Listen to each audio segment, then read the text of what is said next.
Alright everybody, welcome back. This is Neoloop from WinningGalaxyEmpire.com, the only place on the internet that you're going to find accurate and up-to-date information on Galaxy Empire. Today we've got a special treat. I just want to show you here. We're working on a version 1.9.23 build number 5480. But we are going to do an example of combat nebbing. Now this is something that's been brought up quite a bit lately, and I wanted to make sure that we have a graphical representation of this. And since I'm not too good at 3D CGI or anything like that, I figured I'm going to use some yummy, delicious M&Ms. So that one was a little out of shape, so we're going to go ahead and take that away. Now the basic premise of this is that you're going to have 4, maybe 5 types of ships that you can send into the nebula. The first one being your light fighters. The second one being your heavy fighters. You've got some cruisers you throw in there, and some battleships too if you really want to. Now it's important to note that we already understand how neb fishing works. Whenever you get ship pulls from the nebula, you basically add up all the resources it would have taken to build these ships, or this ship in particular, and then you get either 5% back of whatever type of ship you're returning, or you get 10% back, or you get 20% back, and those are your 3 tiers. So in this case, if you were to go and do some neb fishing, let's say that you end up getting a pull and you haul away some ships. You get some more heavy fighters, you get some more cruisers, get some more battleships. And that's awesome because now you've got 3 attack ships, and that's what you're really looking for, right? These light fighters here, maybe they pulled in some probes. Probes are probably going to be hard to see. Sorry about that. They're brown. They're also delicious. Yum, yum, yum. Alright, so some people send probes along with this neb fleet so that way they can find some light fighters, and they want to do that in order to make up for the light fighters that they're going to lose in combat, which, whenever you hit combat, you could lose a great deal of your light fighters.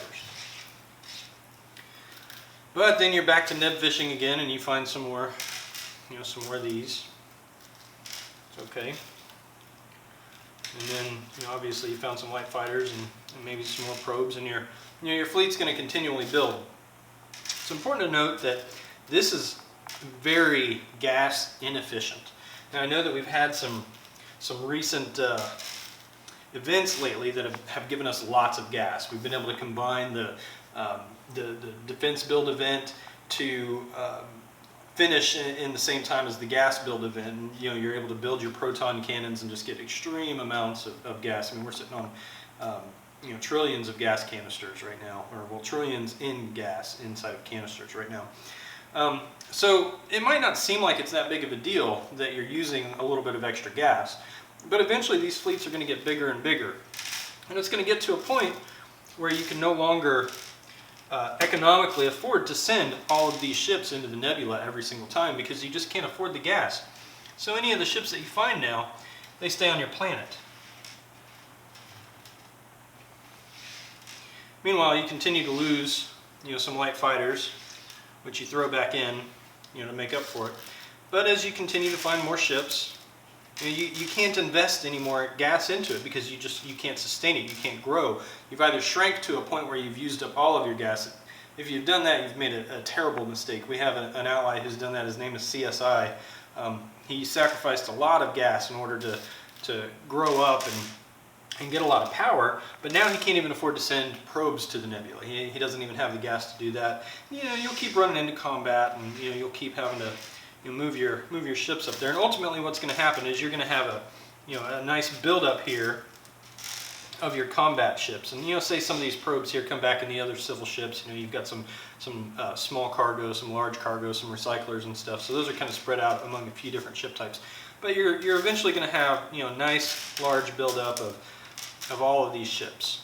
Okay, and that's great because those are the attack ships that you want, right? I mean, that's the idea. So you put all these attack ships into one big fleet now. Holy cow, that couldn't have gone more awesome for me.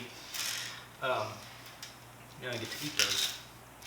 So you put them all into one big fleet, and now you can go out and attack. You'll notice that your light fighters are fewer. You're still going to have massive numbers of light fighters, but you're not going to have as many as if you were just probe fishing, if you were super nebbing. So you've got a lot of heavy fighters, a lot of cruisers, a lot of battleships, and then a lot of fodder that follows behind it. These ships right here are basically worthless. You really don't want to spend the gas to send them out with your attack ships, especially since these are the ships that are going to be taking all the damage, and these are the ships that are behind it. These are really good fodder ships, to land in front of like your big heavy ships. But when you're combat nebbing, you've got so many of these big ships that this is what's going to be destroyed. I mean, there's no sense in not sending these, I guess, whenever you have them, and saving them, back, and then just using your civil ship fodder to fly in front of your big ships, because you don't have as many of those big ships. So that's okay, right? You're going to send these out. Now we're going to explain a little bit more about how battle really works, and I think actually what we're going to do is break this up into a second video. So this will be probably a 3-part video. But what I'm going to do next is I'm going to go ahead and divide this fleet up, so that way you're able to see what it would be like to have a combat neb fleet fight a super neb fleet. All right, that looks about the same number, roughly. This one's in 4 piles, this one's just in 1. So we'll go ahead and stop the video here, and then we'll pick it up again in just a minute, and you guys will be able to watch what happens whenever you have a combat neb fleet versus a super neb fleet.